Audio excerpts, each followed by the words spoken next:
writing for the wastebasket.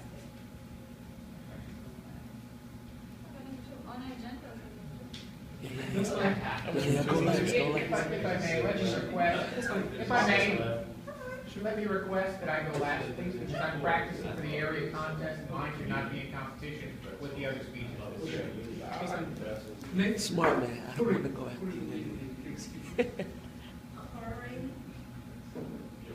Currie is our speaker number 2, and the topic of his speech is the Golden Circle.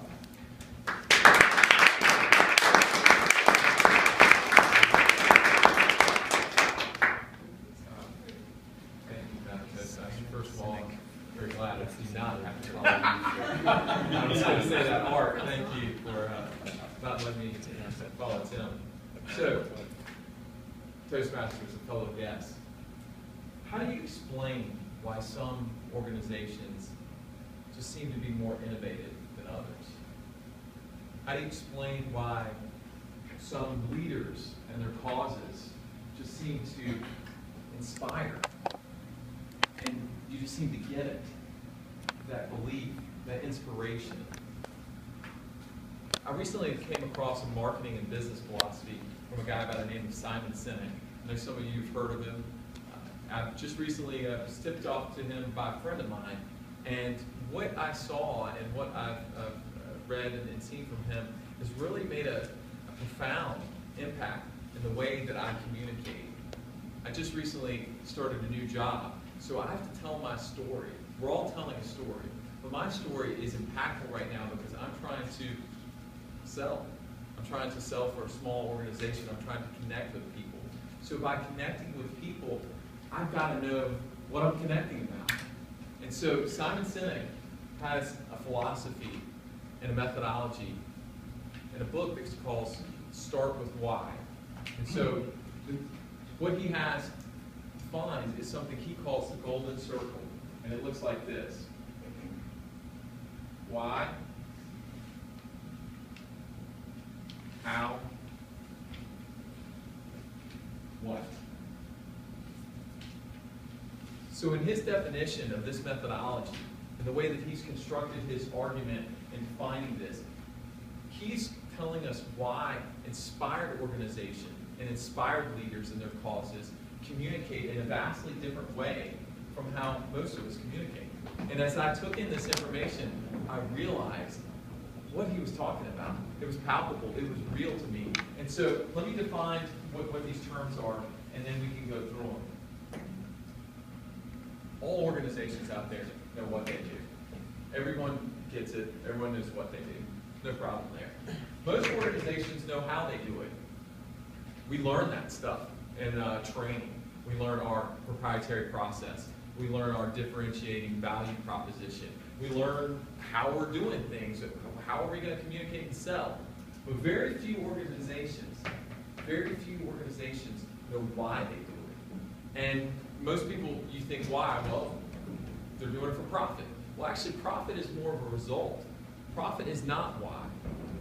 Profit's always the result. Public companies have a fiduciary responsibility. They have earnings per share. They have to provide to their shareholders. But why? Why do they do it? What drives them? Why does their leadership, why are they so passionate? Why do they drive their workers in a certain way? Why do they push on them and demand things from them for greatness? And why do the people that work for you all work? Why do you work for your company? What inspires you to do that? Why do you get up in the morning? And how are you going to convince us that really that's important? Well, this methodology explains that in a way that you can really digest it and understand it. So the type of communication that he speaks of starts with why and communicates out. So let me explain that. So he gives an example, Simon Sinek does, of Apple Computer. He uses that one because they're big and everybody can understand it. It's easy to get. So if Apple were a normal computer company, they would typically communicate like this. We make great computers. They're beautifully designed. They'll make your life easier. They're user-friendly, and you should buy one. So you're like, okay. They tell us they make great computers. They're great to use, they're going to make my life easier, maybe I should buy one. That's how most of us communicate. But how Apple actually communicates is here. And they'll say something like this: everything that we do is designed to challenge the status quo. And in challenging the status quo, we believe in thinking differently. How do we believe that? Well, we usually design computers.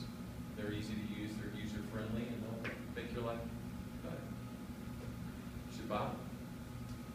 So what he has done, his philosophy, and why the Inspired organization and the Inspired leaders really can get that belief and that trust from us and the buy-in is because of the way they communicate. They're not communicating from the outside in, but they're communicating from the inside out. So they're telling you what they believe, and then here we're rationalizing it with the way we process our brain. So the coolest part about this, according to Simon Sinek, is this is grounded in biology. Because you think maybe this is more of a psychology thing, but it's actually grounded in biology. And the reason he has come up with this is he's saying, if you take a cross-section of the human brain and you lop it off right here, and you look top down, it correlates to this golden circle.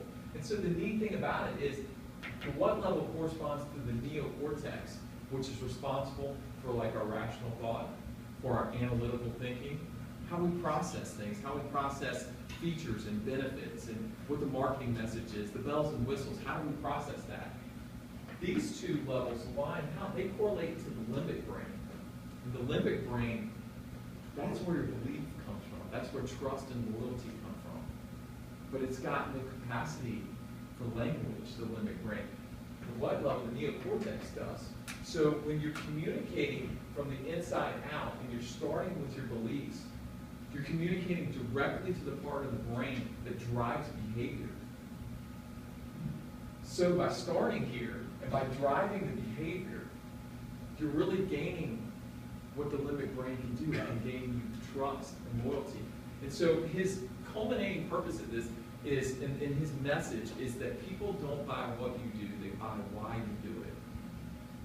So I've heard that. People don't buy what you do, they buy why you do it. And then he went on to say that essentially our goal really shouldn't be the end-all be-all, that we want to partner, that we want to sell to everyone who needs what we have, but to rather to partner and to sell with those who believe what we believe. Because when we partner and sell to those and communicate to those who believe what we believe, that's where true trust, loyalty, and a following come from. And so as you look at this message and takeaways from this, as you go out there this week, as I go out there, continually think about your story. Think about what you're doing and why you're doing it. And then see what happens. Madam Toastmaster.